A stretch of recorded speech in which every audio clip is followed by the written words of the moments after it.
What's up, people? I am back for another video. Today, I'm reviewing a movie that a friend of mine named Steve recommended me. Um, Streets of Fire. I've never seen this movie. I don't think I've ever heard of it, but I watched it today, and I gotta say, I really like it. It's basically, I'm gonna title the video this 50s meets the 80s. It relatively basically is a town that basically is the 50s. It feels like the 50s in the 80s. Bro, in the plot, one thing I do like, it's really simple. Ellen Aim, played by Diane Lane. A lot of big name actors. Diane Lane, Bill Paxton's in the movie. He plays like plays a bar owner. Fucking, Willem Dafoe's the bad guy. Raven.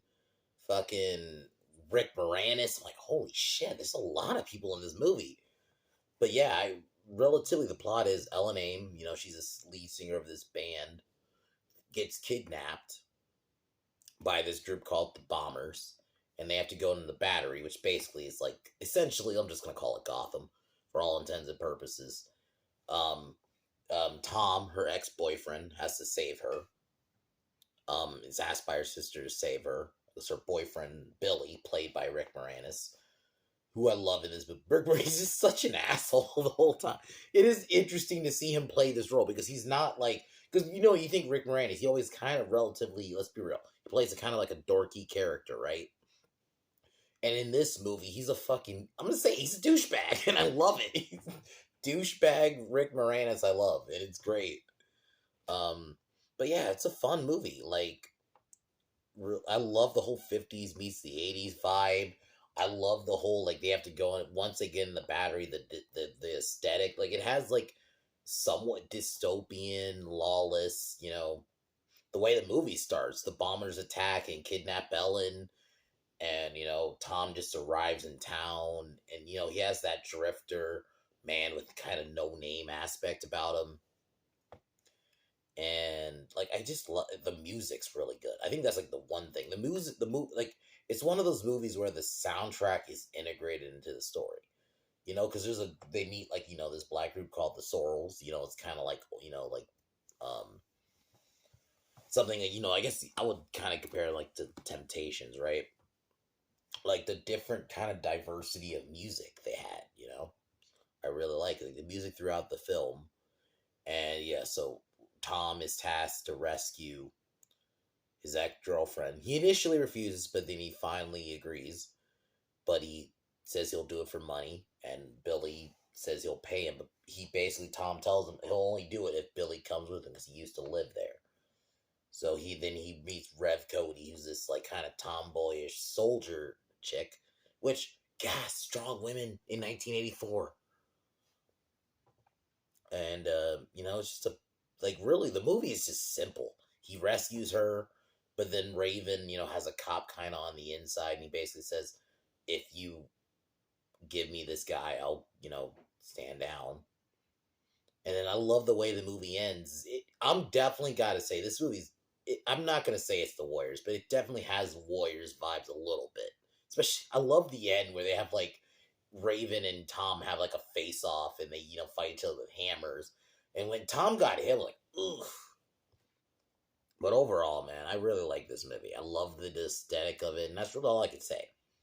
The simplicity of it. It gets going really quick, and almost like this movie's a music video, but in a good way. Because I think that can go both ways. Because it can be a negative where it's not a movie. I'm just watching a music video. But it can also be a good thing where the music's integrated into the movie. And I think they really do a good job with that, in all scenes.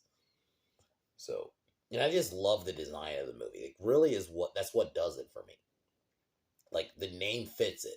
Fits. So, if I were to give it out of 10, probably a 9. Or maybe 8, 8.5, something like that.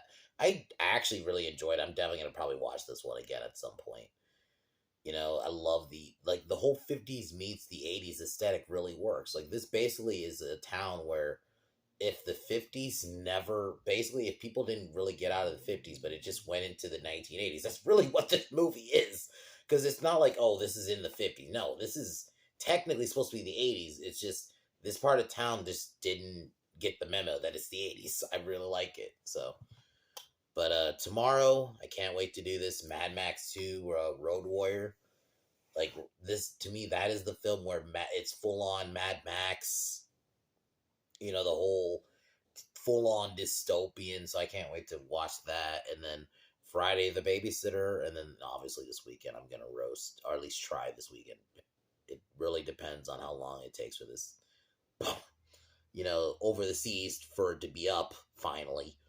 So it depends on how long it takes for that. But I should be watching that and roasting it this weekend. So, or at least I plan on to. But other than that, that's my plans going on. But let's get into Streets of Fire.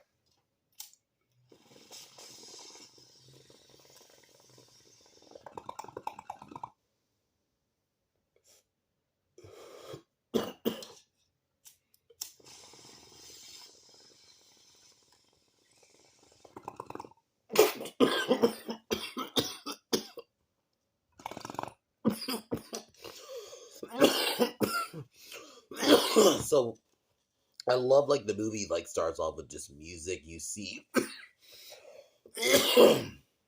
Ellie performing, right? And I love that opening. Like it like starts and eases you into it.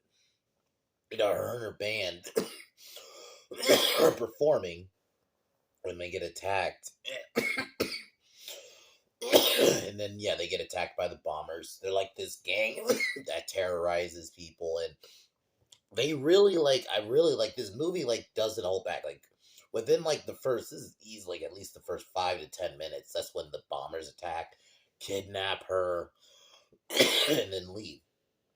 And Willem Dafoe as Raven, I really like. I thought he really showed even at this point, because this was 1984, so this wasn't like an established Willem Dafoe, but he really showed like, yeah, he could be a good bad guy. So, Tom, her sister, his sister, messages him to come to town and help her. He comes to town, beats up some greasers that try to attack his sister's diner, and then she asks him, like, the movie like really it's one of those movies that like, yeah, it goes.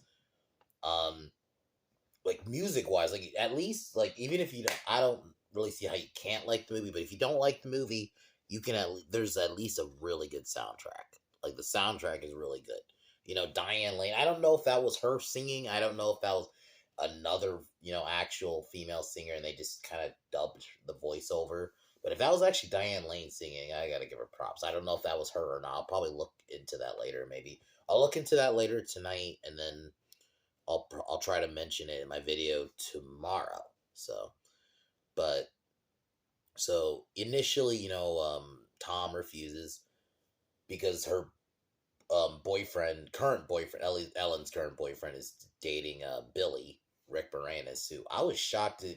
And it's an interesting role because he usually isn't the asshole. Like, he's always like, I know, like I said, kind of like the the nerdy guy, but I really thought he pulled off being an asshole.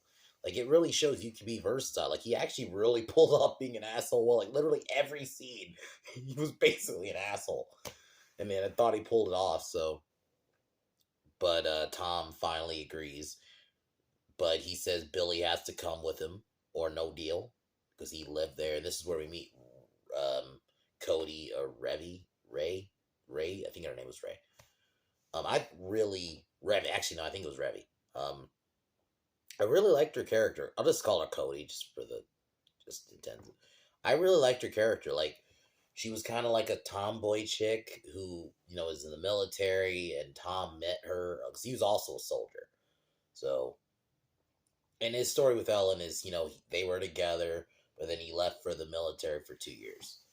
So I liked one thing. Movie can really get me into it is if you can make the world feel lived in, and they really do. Like, they feel like there's a lot been going on, like with him and Ellen, with Tom, I mean, but even just like the world itself, like the bombers have been a menace in this town and the police have no control. I really like that. Like, I really like, if you can make your world feel lived in, that definitely gets me into it, because it actually makes it feel real. So, um, So they all go because Rep Cody asks to go with them, and she shows that yeah she has talent. So they end up going into town. They pay some homeless guy to tell them info about where the bombers are. So Cody, not Cody, uh, Tom causes a distraction, blows up some, gas tanks, and they end up saving Ellen. And this is where Ellen and Cody, not fuck, I am fucking a lot of things up. Ellen and Tom talk, about what happened, and they end up getting into a bus, and this is where they meet the Sorrels, this black group.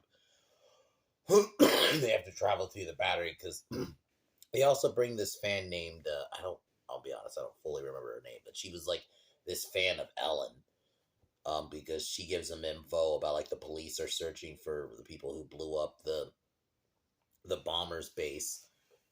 And I love the moment where Willem confronts Raven confronts Tom when Tom is about to get on the motorcycle, and he like basically they have like just a back for like I'm gonna come for you, and we have guns too. Like it was a really good he really showcased his talent there as a bad guy.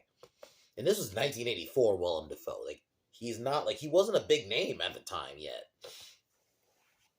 So this was before a couple years before Platoon. So I thought he really because this is I mean I did not even know this movie existed. And Bill Paxton's in the fucking movie. Because he's like a bar guy, and the fact that Bill Paxton is I remember because I didn't watching it initially. I didn't recognize that was Bill Paxton because the hair. I thought it was just some dude with hair, and then I saw him. That's fucking Bill Paxton. Like holy shit! And this was the same year as Terminator because he was in that too for like a bit role. Fucking Bill Paxton's great. Just for the bit role he's in this, it's pretty fun. So, they get on the bus. They have to they end up beating up some cops who are like dirty. And then Raven has a private meeting with Officer Cooley. He's like the main cop of the town, and basically says, "If you give me the info on Tom, and who he is,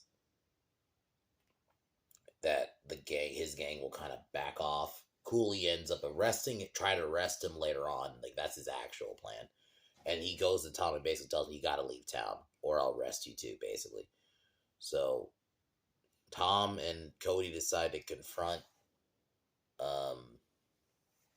They end up going on their own. There's a scene where he's talking to Ellie, and he's fucking punching her because she obviously doesn't want him to do like what he's about to do, and yeah, he ends up fucking punching her. It's like holy shit, that was pretty funny.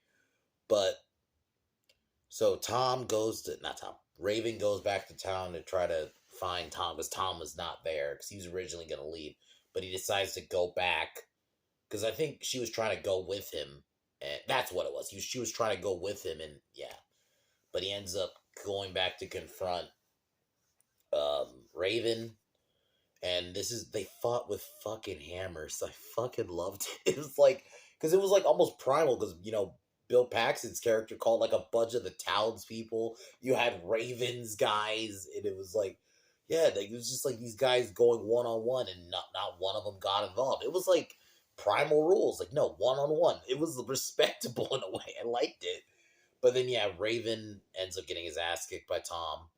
Fucking Officer Cooley tells Tom kick his ass. It was really fun. I had fun with the final fight, and Tom ends up winning.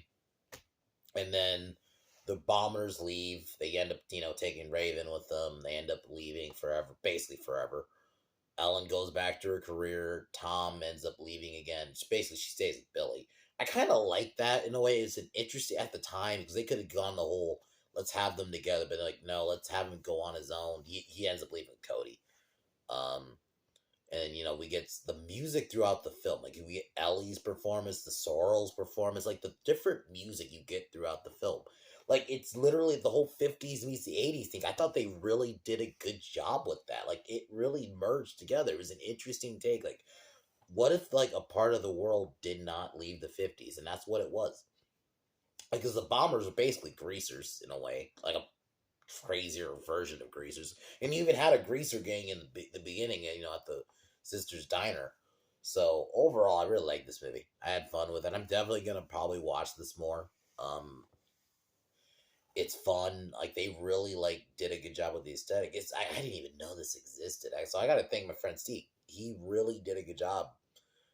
I got to thank him for showing me this movie because yeah, I really liked it. Because I love the 80s. 50s is cool, but I definitely love the 80s. I love dystopian stuff, and they really merged that all together. So, but that's all I could really say. I definitely recommend it. Just to see how they blended 80s and 50s. So just for that alone. And Willem Dafoe's a fun bad guy as Raven. Like just his scenes alone, I say it's worth it. It's only an hour and a half. It's not really long. The soundtrack alone is beautiful. So I'm probably gonna listen to it. So after this video, sorry. Tomorrow I will be reviewing Mad Max 2. Can't wait to do it. I'm really happy doing these Mad Max series. Really, it's unfortunate. Right before I'm about to watch Thunderdome next week, Tina Turner unfortunately died. So I've definitely tried to make a real dead. Because I actually really liked her character even when I originally watched it. So I can't wait to give a R.I.P. again on Tina Turner. So I have to mention it. So, but I'll be doing Mad Max 2. I fucking love that one. That was the one where they really went all out. So can't wait to review that one.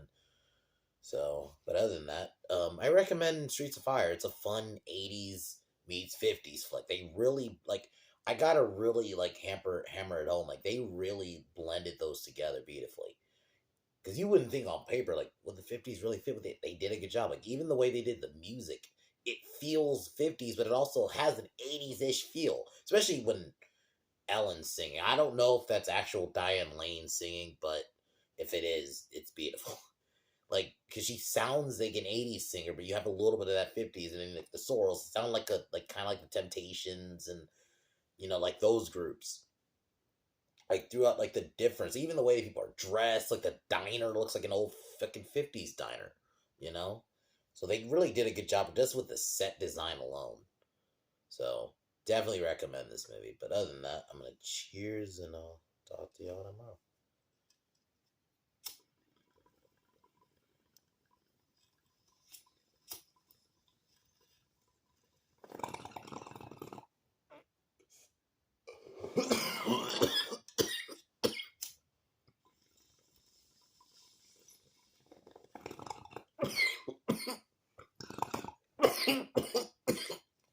But talk to y'all next time.